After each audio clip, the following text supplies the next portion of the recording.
Полиш.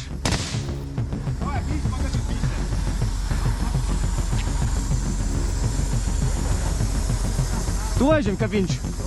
Заверни, заверни.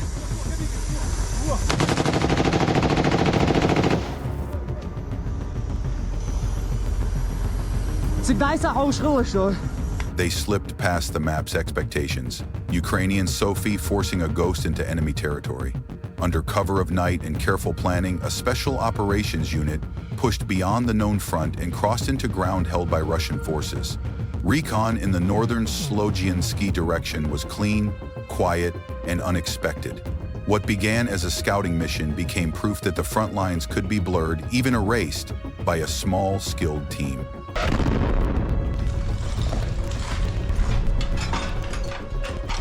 Drones painted the battlefield in real time, and the operators moved like a well-oiled mechanism. After the aerial sweep, direct action drills the unit had burned into muscle memory were executed with surgical calm. The machine gunner laid down crushing suppressive fire. The marksman, through dark glass and careful breathing, removed threats with single merciless shots. A second subgroup closed in at short range and broke the defenders in brutal, chaotic firefights. Disoriented and panicked, the enemy collapsed. The SOF recovered documents and comms gear, trophies that turned into intelligence, then vanished again, exfiltrating on schedule.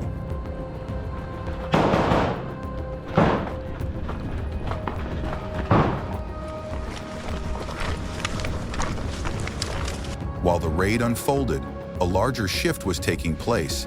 Ukrainian forces were seizing initiative in Dnipropetrovsk. Reorganized brigades moved from reaction to offense, and the field began to tilt. One competent commander's changes rippled outward. Units that had been stalled now pressed forward and inflicted defeats on Russian formations. Moscow's plans for a decisive attack frayed. Their movements grew cautious and circuitous, but the Ukrainians weren't finished. They still held a surprise.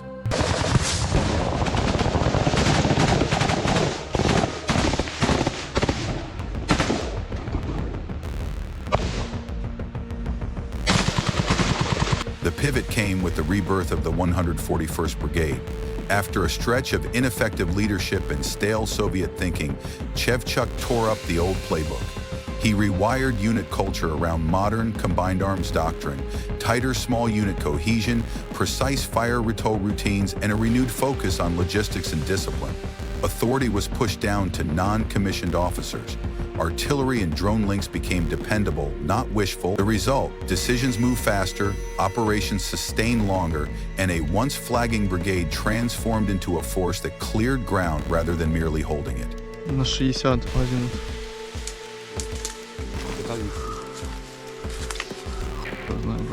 The 141st Counteroffensive unfurled northward, methodical, patient, and relentless. Recon drones swept ahead and spotted a small Russian patrol threading the tree line. That sighting didn't languish. Coordinates flowed instantly to forward observers.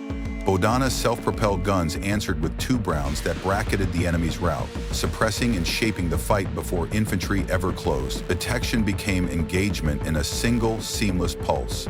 Тихо там, побегаем.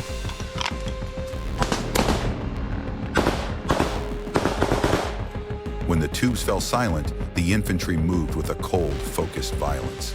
Men and women flowed through shattered doorways, threaded down lanes, and cleared houses with practiced speed. Prisoners were secured, streets were methodically scrubbed of remaining fighters. What had started as a sensor reading became, within hours, full-spectrum clearance, detection, destruction, and occupation executed as one precise operation. FPV. Цинкуй, щоб звідти ніхто не вийшов. The sudden ferocity forced a Russian recalculation. Commanders pulled back from a head-on fight with the 141st and searched for easier ground. Small reconnaissance patrols probed Ukrainian lines. Only the band sent toward Alexa even reached contact. That group, light and without the strength to hold, was cut down by defenders dug into the settlement. Undeterred at the command level, Russia shifted firepower instead.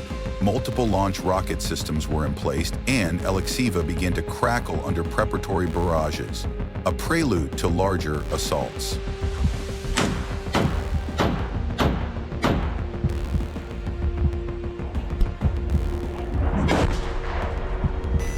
Despite enemy bombardment, the Ukrainian counterattacks bought the vital advantage they sought: time. That breathing room allowed drone units to establish persistent overwatch and deeper interdiction patterns.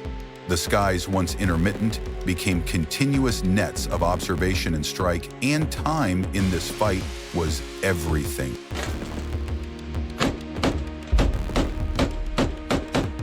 Стоя.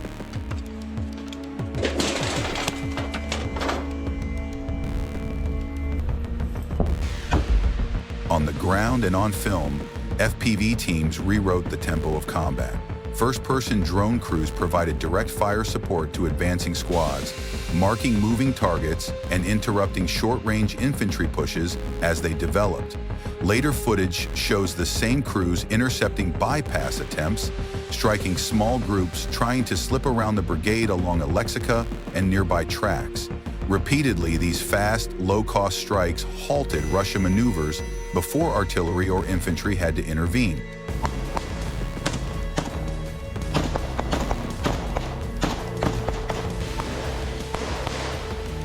Forcing a route around the 141st had a strategic cost for the attackers.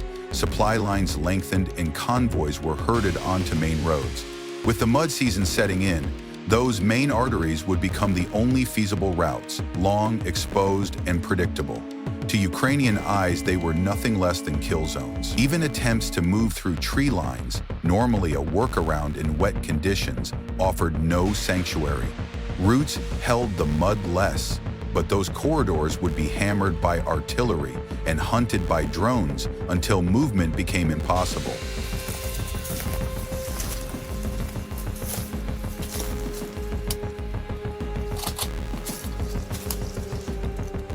Shevchuk's reforms produced a tactical shockwave with operational effects. Russian units began avoiding direct fights with the 141st and instead accepted the hardship of longer, riskier routes. Fewer safe corridors remained. Every convoy and troop movement grew more vulnerable to drone eyes and artillery tubes. And with weather turning, mud fields forming across the landscape, the timing of the Ukrainian counterattacks proved crucial. Maintaining continuous drone operations through the season would be the key to squeezing maximum effect from the terrain and turning exposure into decisive advantage. Ну что, выходи!